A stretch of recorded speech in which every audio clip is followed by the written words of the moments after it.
এই পর্বে দেখব অনিয়ন ব্রেড পাকোড়া কিভাবে বানাতে হয়। এটা বানাতে ঘরোয়া কিছু সামগ্রী দিয়েই খুব সহজেই বানানো যায়। প্রথমেই একটা মিডিয়াম সাইজের পেঁয়াজ আর 7 থেকে 8টা কাঁচা লঙ্কা ধুয়ে নিলাম। এরপর এগুলোকে ভালো করে কুচিয়ে নিলাম। পেঁয়াজগুলোকে লম্বা লম্বা করে আর লঙ্কাগুলোকে ছোট ছোট করে চপ করে নিলাম।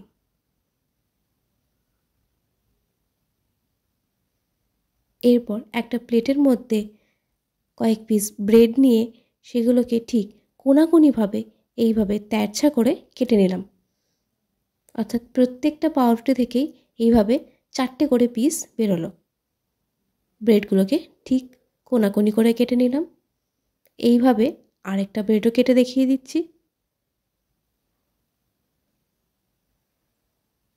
ঠিক এইভাবেই প্রত্যেকটা ব্রেডগুলোকে এইভাবে কেটে নিতে হবে।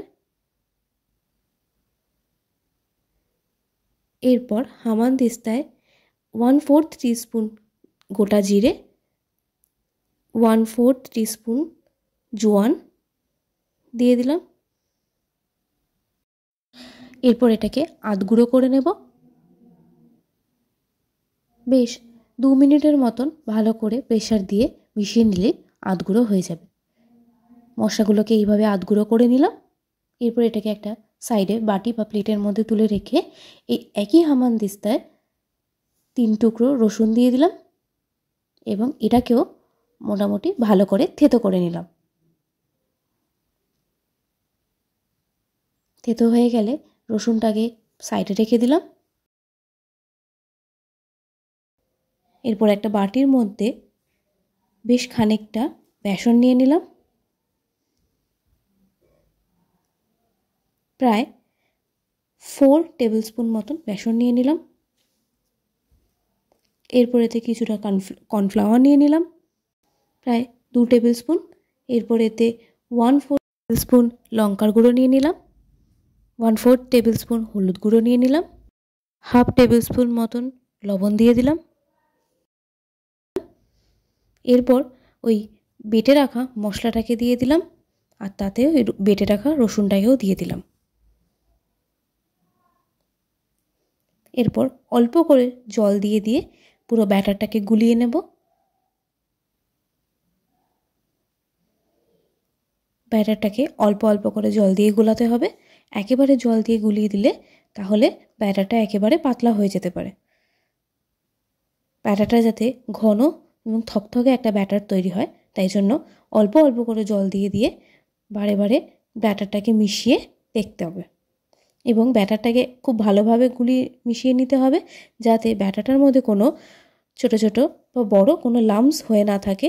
বেসন ঠিক ভালোভাবে এই বেসনের লাম্পসগুলোকেও বাটির সাইডে চামচ দিয়ে দিয়ে মিশিয়ে নিতে হবে। এরপর এতে কুচিয়ে রাখা পেঁয়াজগুলো দিয়ে দিলাম, লঙ্কাগুলো দিয়ে দিলাম, দিয়ে আবারও ভালো করে ব্যাটারের সাথে পেঁয়াজ আর লঙ্কাগুলোকেও ভালো করে মিশিয়ে নিলাম। পেঁয়াজগুলোকে মেশানোর সাথে সাথে পেঁয়াজগুলোকে একে অপরের থেকে ছাড়িয়েও নিতে হবে। প্রত্যেকটা পেঁয়াজকে আলাদা আলাদা করে ছাড়িয়ে নিয়ে ভালো করে বেসনের সাথে মাখিয়ে নিলাম।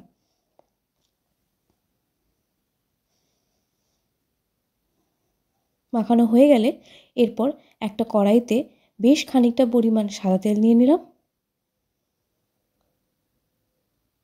ঠিক গরম হয়ে গেলে তেলটা এরপর ওই কেটে রাখা পিসগুলোকে ব্রেডের ওগুলোকে এই ব্যাটারের মধ্যে ভালো করে এদিক ওদিক ডিপ করিয়ে বেশ খানিকটা ব্যাটার আর পেঁয়াজ সমেত তুলে নিয়ে গরম তেলে ছেড়ে দিলাম। ঠিক এইভাবেই প্রত্যেকটা পাউরুটিগুলোকেই ব্যাটারের মধ্যে ডিপ করে গরম তেলে ছেড়ে দিতে হবে।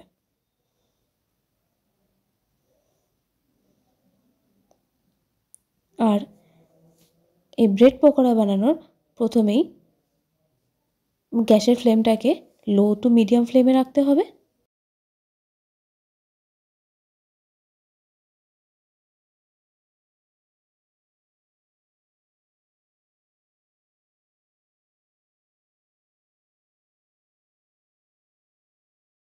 পুরো পাকোড়াটাকেই লো টু মিডিয়াম ফ্লেমে ভেজে নিতে হবে।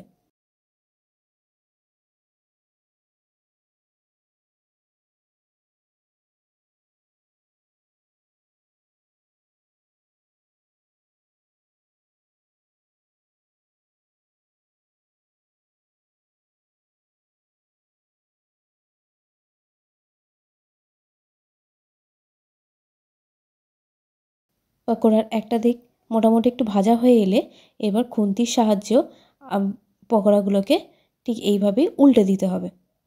উল্টে দিয়ে অপোজিট সাইডটাও ভেজে নিতে হবে। তবে পুরো পকোড়াটা লো টু মিডিয়াম ফ্লেমে না করে হাইতেও করা যায়।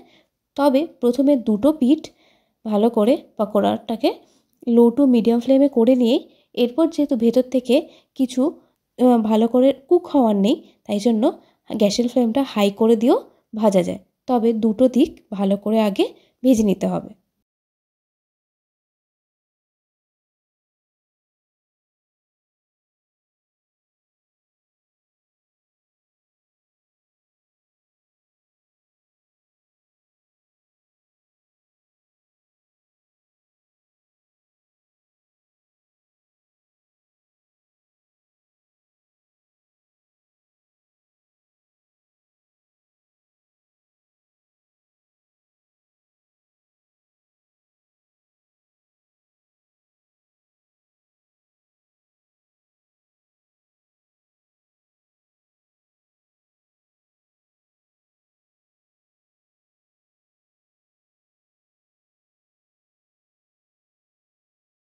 ব্রেডের ওই পাশটা ভাজা হয়ে গেলে ব্রেডটাকে উল্টে দিতে হবে। এরপর গ্যাসের ফ্লেম হাই করে দিয়েই ব্রেডগুলোকে পুরো গোল্ডেন ব্রাউন করে ভালো করে ভেজে নিতে হবে।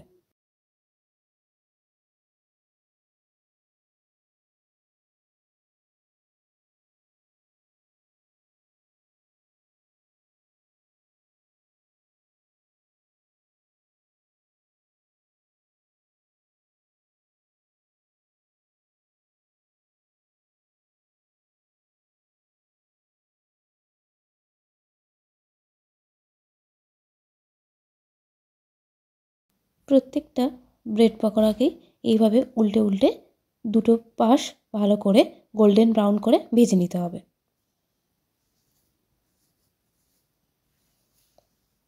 ভাজা হয়ে গেলে একে একে তেল থেকে ছেঁকে নিয়ে প্লেটে তুলে নিন।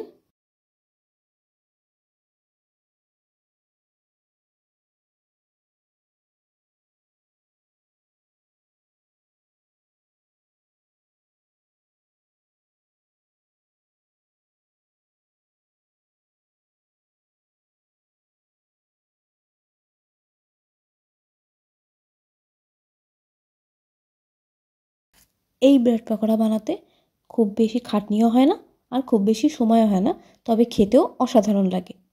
এইভাবে আরেক লটের ব্রেড পকোড়াগুলো ভেজে নিলাম, নিয়ে এগুলোকেও তেল থেকে ছেঁকে তুলে নিলাম। সব কটা ব্রেড পকোড়া ভাজা তৈরি এবং খাওয়ার জন্য এবার রেডি। এই ব্রেড পকোড়া যেরকম ঝটপটে তৈরি হয়ে যায়, স্ন্যাক্সের জন্য খুব সহজে খুব ঝটপটে এই পকোড়াটা বানিয়ে নেওয়া যেতে পারে। এটা দেখতেও যেরকম লোভনীয় হয়েছে, খেতেও যেরকম অসাধারণ লাগে। কোনো পছন্দ মতন চাটনি দিয়ে সার্ভ করে নিন।